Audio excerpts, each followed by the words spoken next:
Donc bonjour, donc on va essayer aujourd'hui d'utiliser l'algorithme Toolit pour trouver le PGCD d'un de deux polynômes donnés. Ça veut dire on a deux polynômes P, le premier polynôme, et un autre polynôme P. On cherche à trouver le PGCD de deux polynômes, ça veut dire ce qu'on appelle le plus grand commun diviseur entre P et P. Donc, faire cela, bien sûr, P et P ne sont pas factorisés, donc je ne sais pas de factorisation.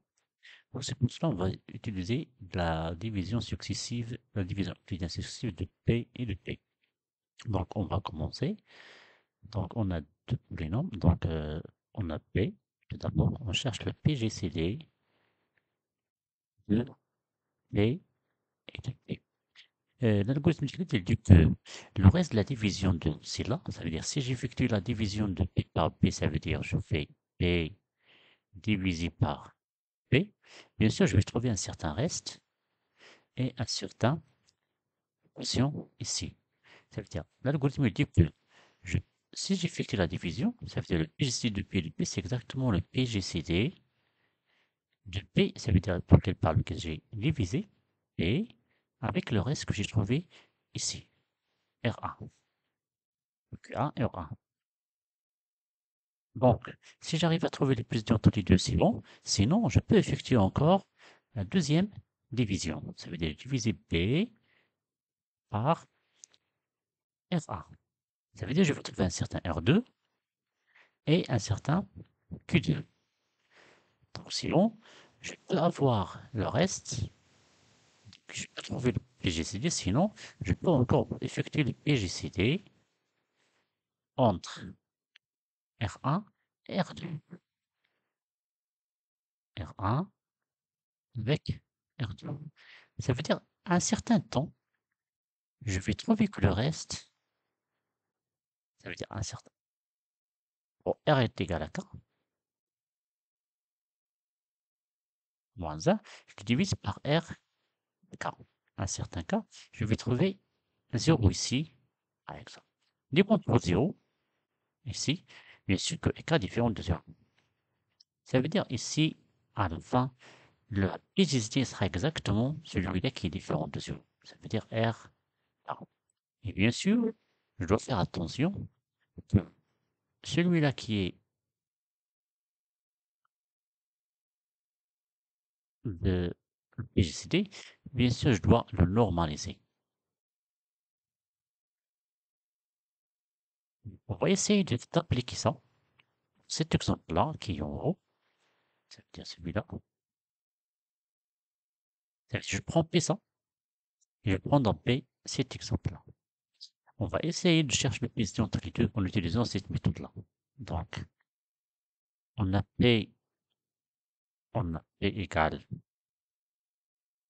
c'est x à la puissance 4, plus 2x à la puissance 3, plus x plus a.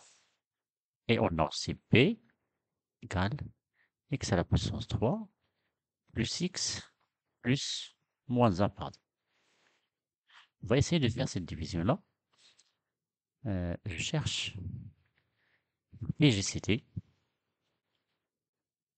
de P avec P. Donc, je vais fixer la division de cela par ça. Donc, x à la puissance 4 plus 2x à la puissance 3 plus x plus 1. Je vais le diviser par x à la puissance 3 plus x moins 1. Et bien sûr, on va multiplier par, je vais ajouter un fil s'il vous plaît. Donc, je divise, ça veut dire je multiplie par x. Allons donner x à la puissance 4 plus x au carré moins x. Je fais la différence, moins. Il va rester 2x à la puissance 3 moins x carré plus 2x plus 1. Et bien sûr, encore, je peux diviser, plus 2.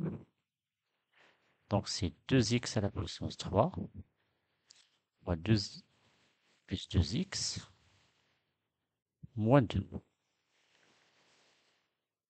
Moins, ça veut dire là, je vais trouver c'est moins x au carré. 2x moins 2, c'est 0. Plus 3. J'ai arrivé ici, ça veut dire j'ai arrivé au dernier reste, au reste suivant, ça veut dire il est inférieur, du degré inférieur à ça, donc la division s'arrête. Ici, je peux encadrer ça. Voici le reste, R1, ça c'est notre P, et ça c'est P, alors nous c'est là, c'est l'équation numéro 1. Ça veut dire que j'ai trouvé une équation P qui est égale à P fois R1, Q1 pardon, plus R1. Donc ça, c'est l'équation numéro 1. J'ai besoin de ça pour la question numéro 2 pour trouver le U et le V. Donc A, B fois A est égal à B fois U est égal à D. Donc, d'après l'algorithme qu'on a ici, ça veut dire le PGCD de P avec P, c'est exactement le PGCD de P avec R1. Donc, on a déjà dit qu'on va chercher le PGCD de P avec P, ce qui revient à chercher le PGCD de P qui est là, avec le reste suivant, R1. Ça veut dire que je vais effectuer la division de P par R1.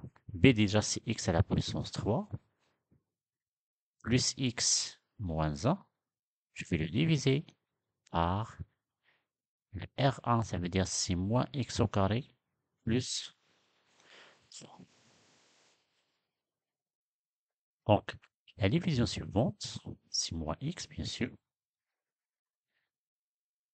Moins x fois x au carré, ça veut dire c'est x à la puissance 3, moins 3x. La différence de ça va nous ramener à 4x moins 1.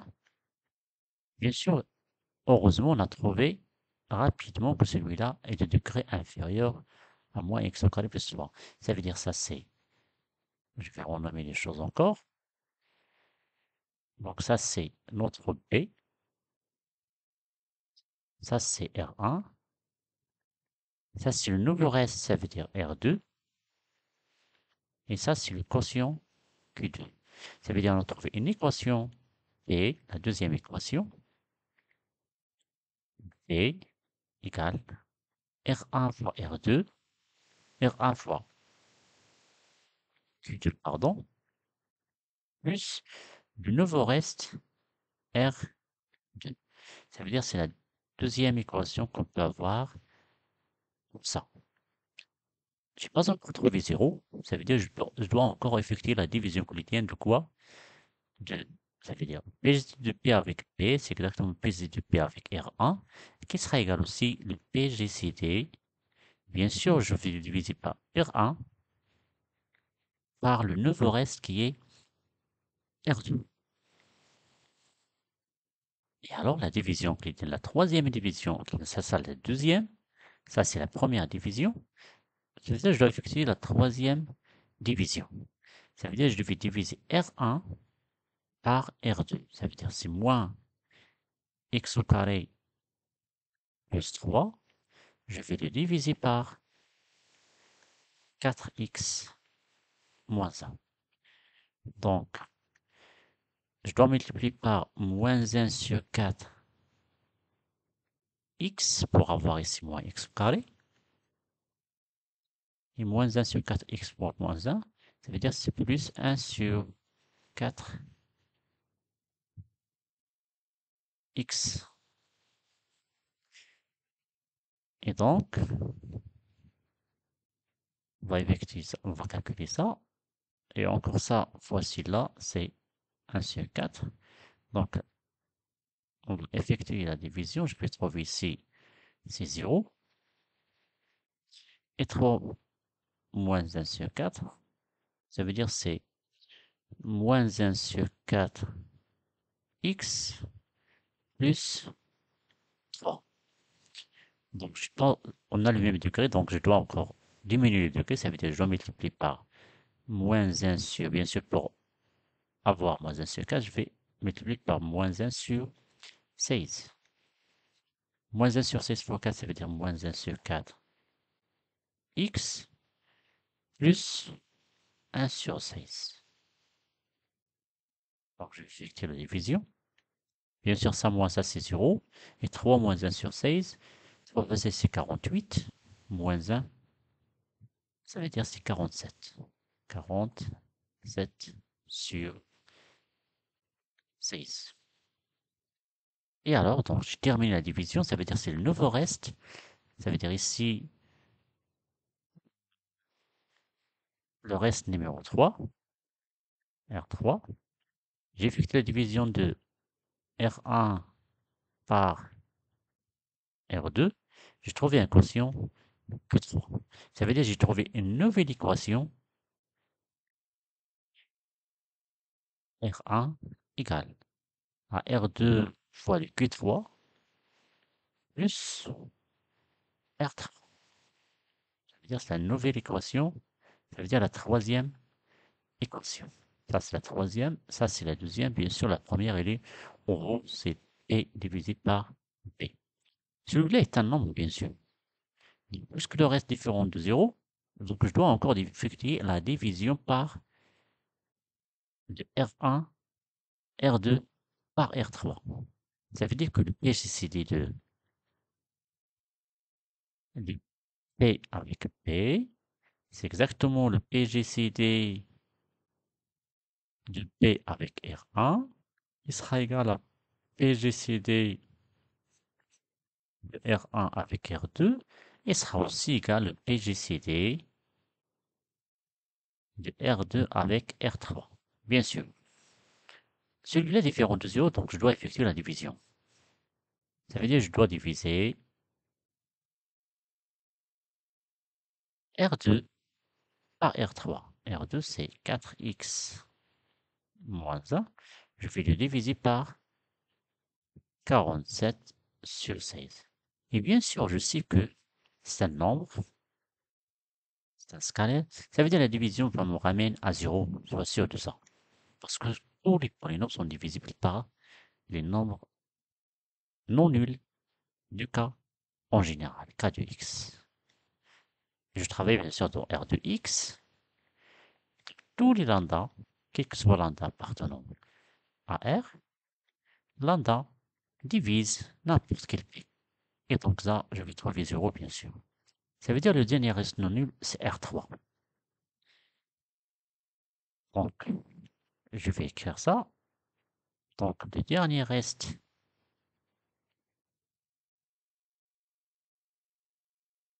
non nul est R3 qui est égal à 47 sur 16. Et alors, on a dit que le PGCD est le dernier reste non nul, bien sûr normalisé. Ça veut dire que le dernier reste non nul, c'est celui-là, et le normalisé d'un nombre, donc 1, c'est exactement 1. Normalisé de lambda qui appartient à K, ça veut dire c'est 1, K étoile, pardon. Ça veut dire que le PGCD entre P et P, c'est exactement 1, c'est-à-dire son premier entre eux. Donc j'ai terminé la première question qui dit que déterminer le PGCD de deux polynômes P et P. Maintenant, on va essayer de chercher deux polynômes, ça veut dire U et V, tel que A et plus BV est égal au PGCD de P, P. Ça veut dire que je cherche trouver. La question, c'est ça. Trouver, la question numéro 2.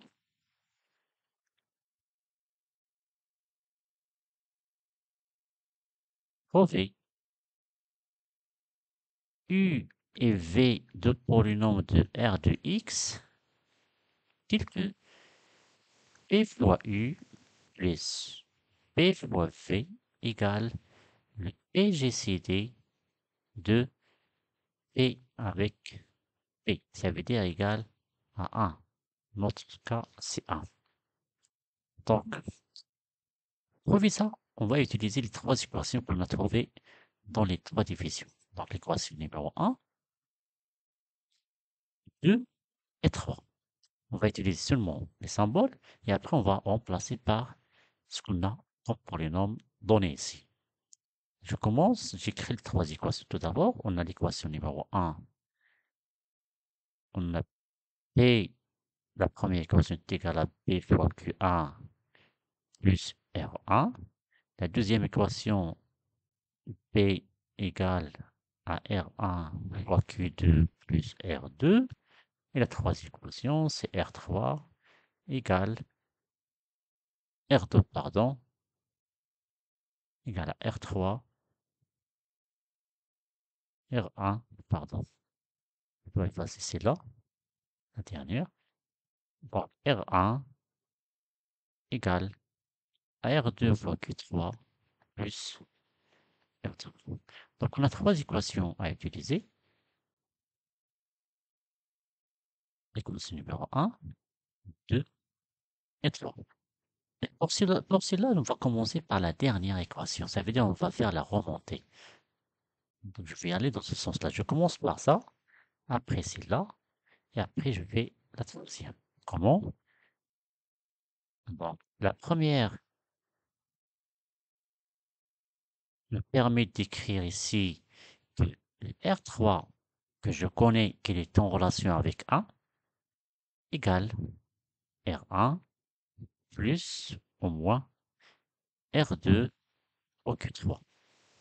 Et aussi, d'après la première et la deuxième équation, je vais trouver que R2 égale CP moins R1 fois Q2.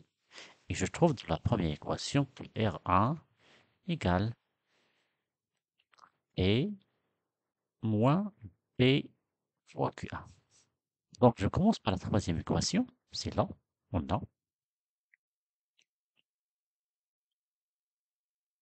a R3 égale.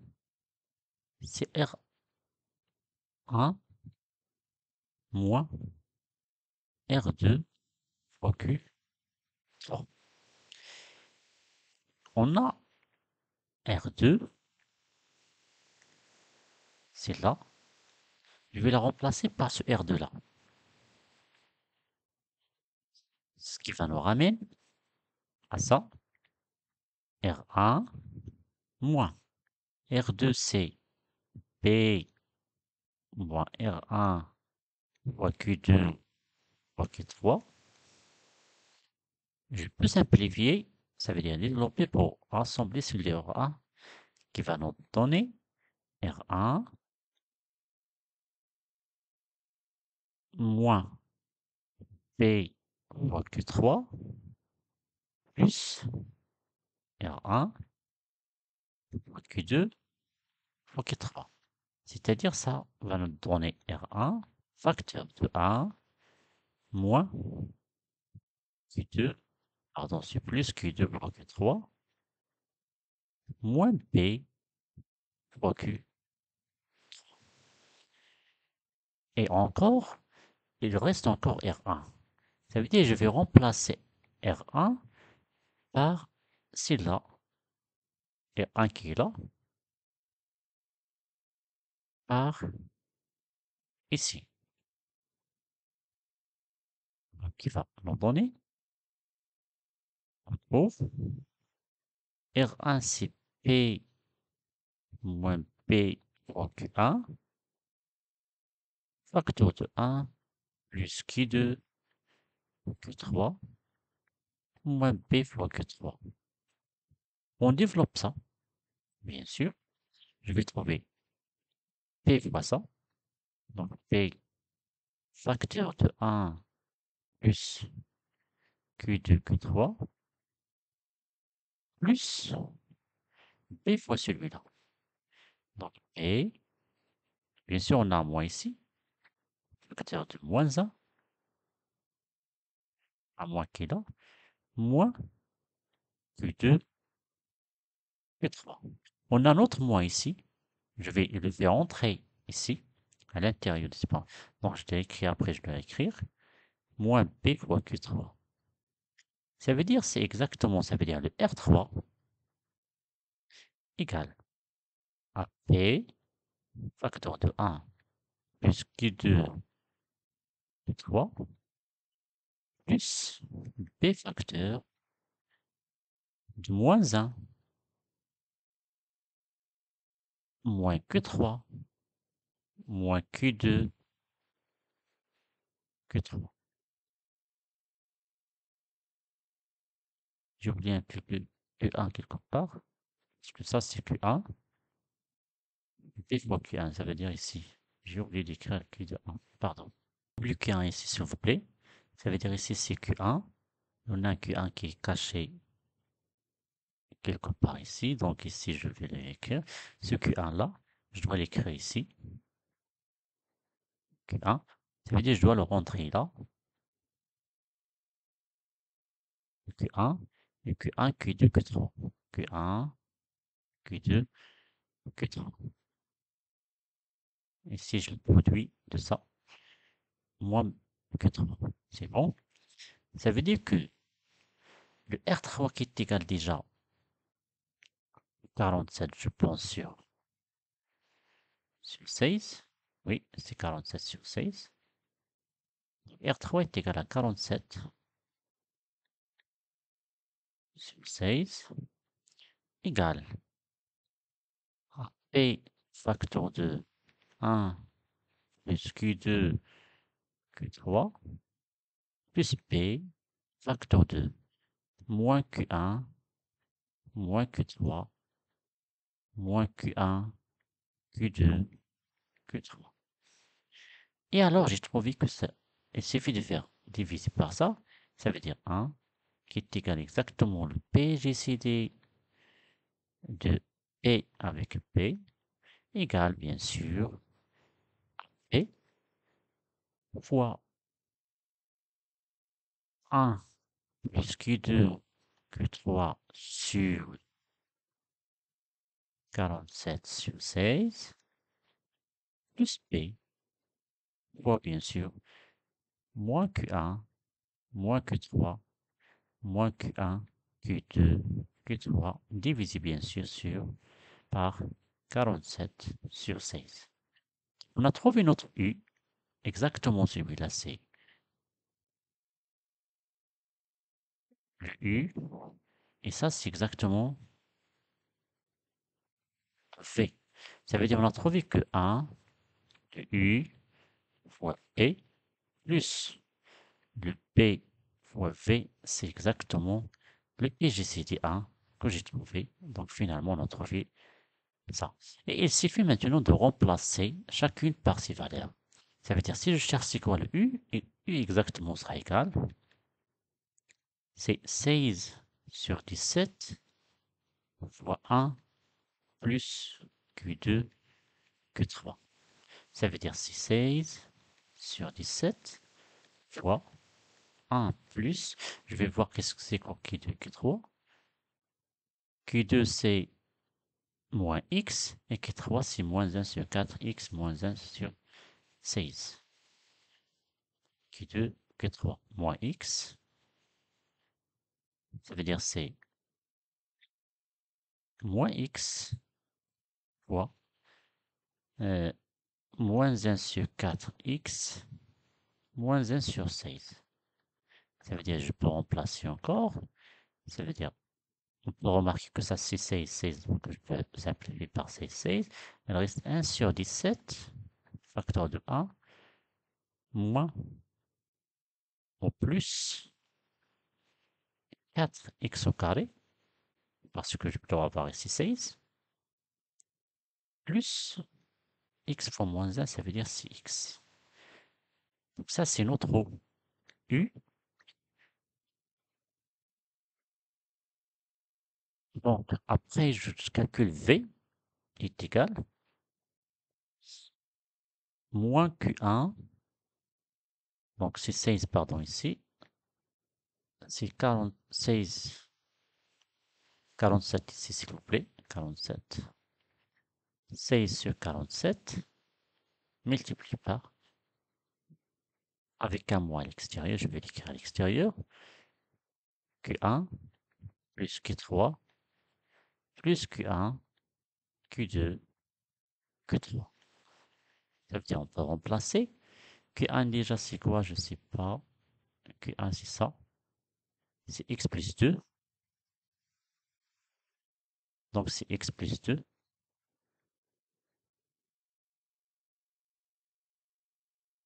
Bien sûr 16 sur 47. Pardon, ici j'ai oublié d'écrire ici, c'est pas 1. Ça veut dire c'est 16. Donc c'est 16 ici, c'est pardon parce que j'ai fait le même dénominateur ici. Pour simplifier par 16. Donc x plus 2 plus Q3 qui est égal à moins 1 sur 4x moins 16 plus Q1, Q2, Q3. Ça veut dire c'est x plus 2 facteur 2. Q2 qui est égal à moins x facteur 2. Q3 qui est égal à moins 1 sur 4 x moins 1 sur 16. Moins 1 sur 16. Donc, qui sera égal, bien sûr, 16 sur 4. Donc, je peux faire ça, 16 sur 4, 47, facteur de x plus 2,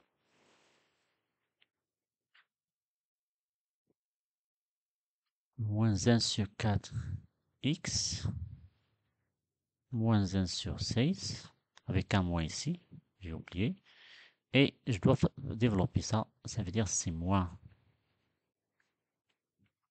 x au carré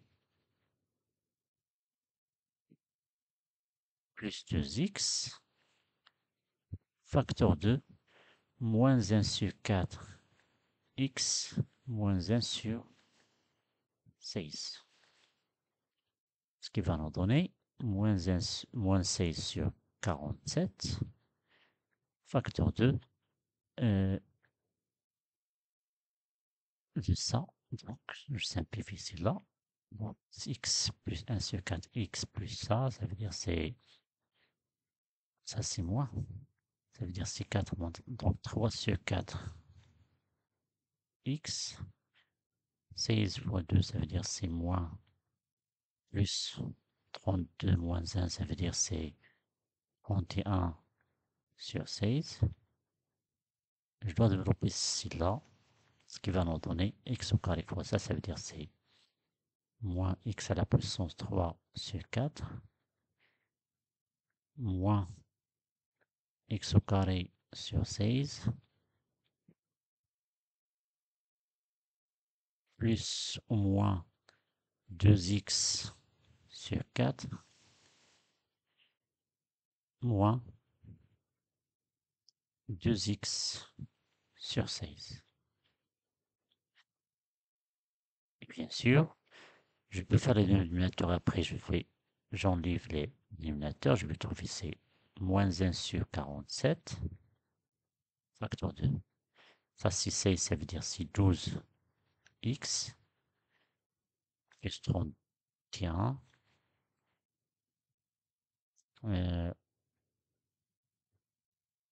C'est moins, ça veut dire c'est plus x à la puissance 3 fois 2 fois 4, pardon, pour avoir 16, plus x au carré, moins, avec ça c'est plus, il va nous donner, je multiplie par 4, ça veut dire c'est 8 x au carré, et ça c'est moins, plus 2 x. Et après on va simplifier ça, moins 1 sur 47, factorise par, donc, celle de x à la puissance 3, 4 x à la puissance 3, x au carré plus 8x, ça veut dire c'est 9x au carré, plus 9x au carré. Si le x c'est 2x plus 12, ça veut dire plus 14x.